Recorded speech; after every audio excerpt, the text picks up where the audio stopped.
Donald Trump বিলের বাচ্চা হয়ে গেছে, খবর পাচ্ছেন? বিলের বাচ্চা হয়ে গেছে, মাত্র খালি একটু হালকা বাতাস দিছে, তাই 80 জন ক্যাট মারিছে, আরো 200 জন। পরিস্থিতি খুবই খারাপ।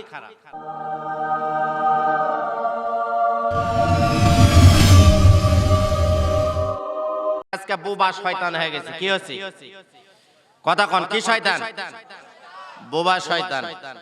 আজকে চেচনিয়া, বসনিয়া, ফিলিস্তিন, আফগানিস্তান, ইরাক, ইরান, লেবানন, পার্শ্ববর্তী ভারত, চীন, সমস্ত জায়গায় বলেন তো মার খাচ্ছে ইহুদিরা না মুসলমানেরা?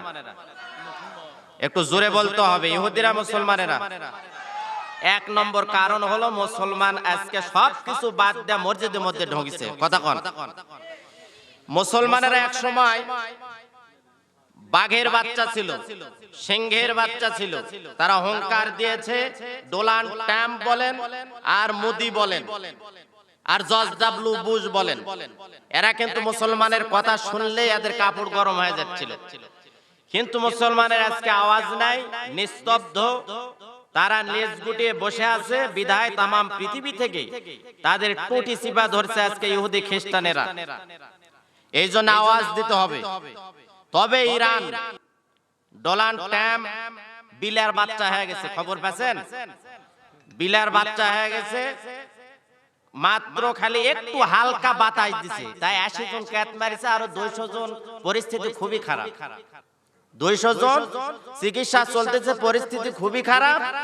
আর 80 জন ক্যাট মারিছে, খালি একটু বাতাস দিছে যে মুসলমান এখনো ময়দানে টিকা আছে। সেই মুসলমানের তো টিকা রাখার জন্য যদি আবারও ইসলামের জন্য, কোরআনের জন্য, সেই ওমরের মতো, আবু বকরের মতো, হানজালার মতো যদি কালেমার পতাকা উড্ডীন করার জন্য, কোরআনের রাজ কায়েম করার জন্য ময়দানে যদি ডাক দেওয়া হয়, বুকের তাজা রক্ত বিলিয়ে দিয়ে ময়দানে লাফিয়ে পড়ে, ঝাঁপিয়ে পড়ে কালেমার পতাকাকে উড্ডীন করার লক্ষ্যে যদি রক্ত দেওয়ার প্রয়োজন হয়, স্ত্রীর কাছ থেকে বিধবা, স্ত্রীকে বিধবা যদি করতে হয়, স্ত্রীর কাছ থেকে বিদায় নিয়ে সন্তানগুলো যদি এতিম হয়ে যায়, সন্তানের কাছ থেকে বিদায় নিয়ে রাজপথে রক্ত দেওয়ার জন্য বেরিয়ে পড়তে হবে।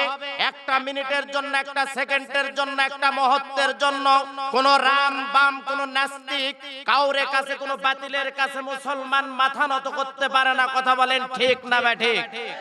আর একটু আওয়াজ দিয়ে বলতে হবে, ঠিক না ঠিক? তাহলে কাজ হবে। তাছাড়া মনে করছে ভারতে মারিচ্ছে, আমরা মনে হয় পয়সা যাচ্ছি না। দেখেন কৌশল, দেখেন আজকে অনেক মানুষ আছে কিন্তু যে ছোট্ট ছোট্ট অবস্থা আমরা যা ছিলাম, আমাদেরকে কত কষ্ট করে বাবা মা লালন পালন করছে, তাই না? কিন্তু আমরা বড় হওয়ার পরে, ভালো জায়গায় চাকরি পাওয়ার পরে, আর্মি হওয়ার পরে, পুলিশ হওয়ার পরে, ইউনিভার্সিটির শিক্ষক হওয়ার পরে, ব্যাংকার হওয়ার পরে, হাই স্কুলের হেডমাস্টার হওয়ার পরে, কলেজের অধ্যক্ষ হওয়ার পরে, মাদ্রাসার প্রিন্সিপাল হওয়ার পরেও দেখা যায় যে বাপ মাকে আমরা নেক নজরে সদাচরণ করতে পারি না। ওই বৃদ্ধ মানুষটা আমাকে ডাক দেয়া বলতেছে, মুরব্বী ডাক দেয়া বলতেছে, আমার সন্তানকে আমি অনেক কষ্ট করিয়া ভ্যান চালা, রিক্সা চালায়া কষ্ট করে লালন পালন করেছি। আমার সন্তানগুলো এখন গরুর গোস্ত খায়, আপেল খায়, আঙ্গুর খায়, ভালো ভালো কিন্তু তারা খাবার খায়। কিন্তু আমি যেই রুমে থাকি হুজুর, সেই রুমের জানালা নাই, দরজা নাই।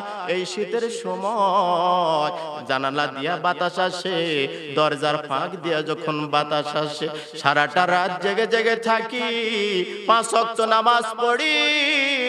আমার ঘুমানোর জায়গাটাতে ভালো চাদর নাই, কোনো তোষক নাই, বালিশ নাই। অথচ আমি ওই সন্তানকে মানুষ করাইতে লেগে কোনোদিন ভালো খাবার খাইতে পারি নাই, ভালো পোশাক পরতে পারি নাই। ওই সন্তানকে আমি পরীক্ষার ফিস দিয়েছি, ফর্ম ক্লাব করিয়েছি। এরপরে ওই সন্তান কি ভালো খায়, ভালো পরে, ভালো চাকরি করে, ভালো ব্যবসা করে, আমারে ভুলে গেছে আর তার মাকে ভুলে গেছে, তার বাবাকে ভুলে গেছে। আজকে আমি একটু কাটটু এই যে গরু ছাগলগুলা পেলে দুধ বিক্রি করে, মুরগি হাঁস বিক্রি করে আমি সংসার চালাই, তাছাড়া তারা আমার কোনো খোঁজ খবর নেয় না। চোখ দিয়ে যতক্ষণ কথা বলেছে আমার সঙ্গে, ততক্ষণ চোখ দিয়ে দড় দড় করে পানি পড়েছে। আমি বললাম, মুরব্বি ও বাজার, আপনি আমার বাবার মতো, আমিও কিন্তু একজন এতিম সন্তান রে ভাই। আমার বাবা কিন্তু অনেক দিন আগে মারা গেছে, কিন্তু আমার চেষ্টা ছিল লেখাপড়া করব, আমার চেষ্টা ছিল আমি জীবনে বক্তা হব, আমার চেষ্টা ছিল আমি জীবনে কোরআনের আলোচনা করব, কোরআনের মঞ্চে আমি কোরআন হাদিস থেকে বয়ান করব। এই চেষ্টা আমার ছিল। যদি আমি চাইতাম আমি লেখাপড়া করব না, আমি হয়তো ব্যবসা বাণিজ্য করব, আমি ভ্যান চালাবো, আমি রিক্সা চালাবো, তাহলে বলেন তো আমারে কি কেউ বাধা দিতে পারত?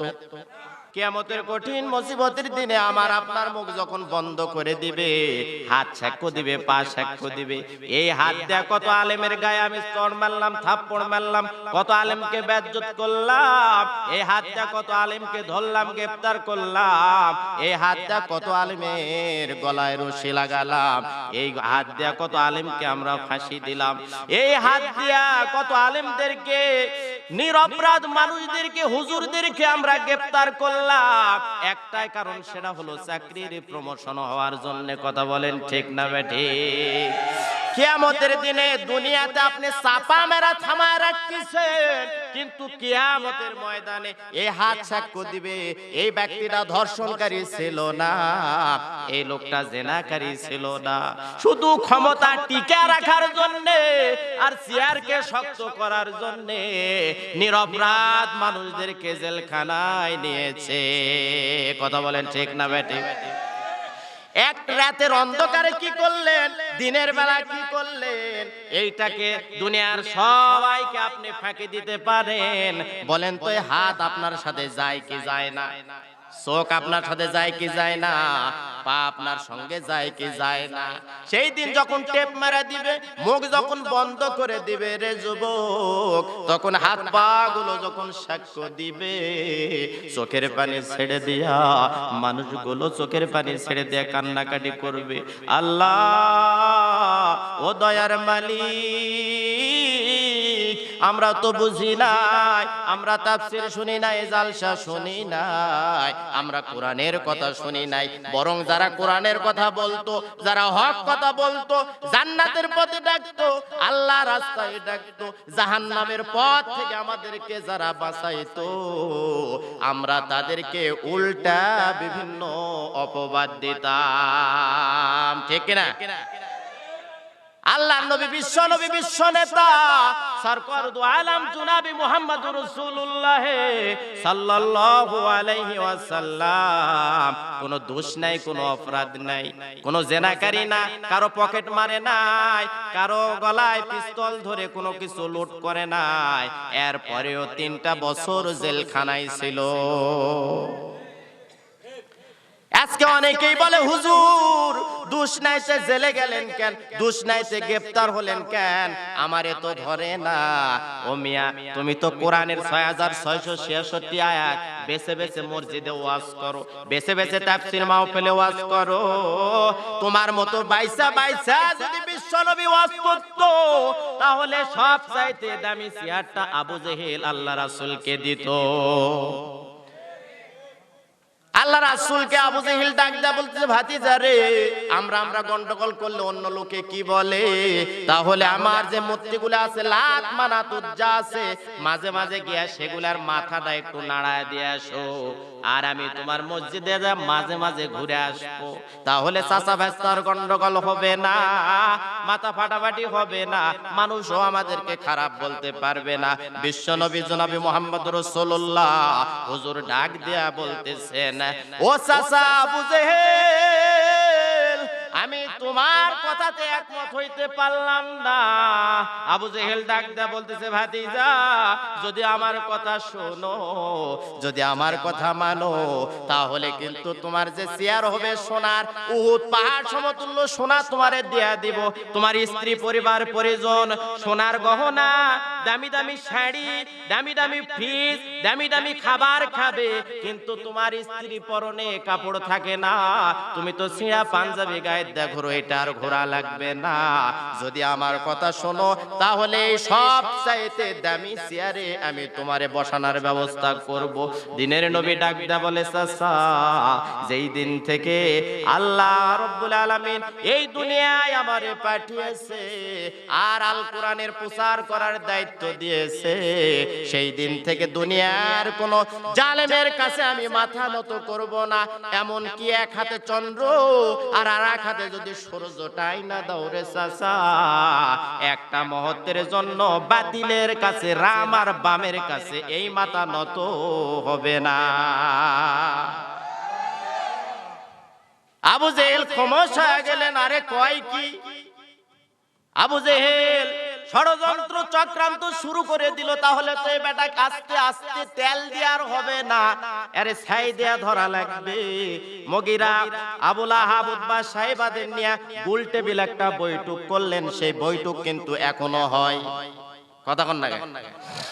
তাছাড়া এই জায়গায় কোন হুজুর আছে খবর পায় কে? প্রতিটা মহল্লায়, প্রতিটা সমাজে গোয়েন্দা সেট করা আছে। কথা বলেন ঠিক কিনা? খালি টের দিয়ে দেয় হুজুর বাড়িতে আসছে। অনেক হুজুর আছে 6 মাস 1 বছর বইয়ের কাছে ঘুমায় হয়নি, হয় না। কারণ কি একটা, সেটা হলো কোরআনের হক কথা, সুদের কথা, জেনার কথা, দুর্নীতির কথা, টেন্ডারবাজির কথা, চাঁদাবাজির কথা, আর মনে করেন ইলিপের সেল খাওয়া, আর বয়স্ক ভাতার টাকা খাওয়া, আর মনে করেন যে যতগুলা খাত আছে সব চুষা, রক্ত চুষার মতো যারা খায়, এই কথাগুলা যখন আমরা ওপেন করে দিই, গোপন কথা যখন ফাঁস হয়ে যায়, যখন এলাকায় আসি, তখন কিছু গোয়েন্দা আছে বলে যে হুজুর তো ঘুরতিছে। কথা কন না কেন? আরে যে হাত দিয়ে মোবাইল করলি বেটা, কিয়ামতের ময়দানে হাত সাক্ষ্য দিবে। আরে হুজুরের তো কোনো দোষ ছিল না, তুমি হুজুর বইয়ের কাছে ঘুমাবার দেননি কেন?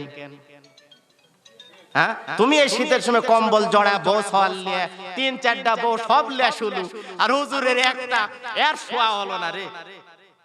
কি অবস্থা দেখেন।